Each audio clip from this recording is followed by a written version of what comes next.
purchased 2 of these stoves in Denver. Enough parts between the 2 of them to complete one stove. It's a small 3-burner with oven, propane stove. It was very inexpensive back in the day. They called them apartment stoves. They were built in the 1930s. I chose this stove because of its size and the limited amount of cooking we'll be doing out here, mainly for coffee.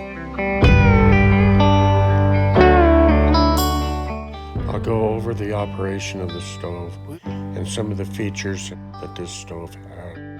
This is where the propane line comes through the wall, connects to this yellow flux line, and connects to a lower valve that you can also turn off.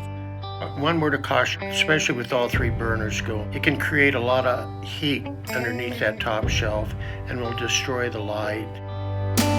To operate the top burner valve, all the way off is to the right. I'll show you how to light the oven. It's this valve on the lower right-hand side.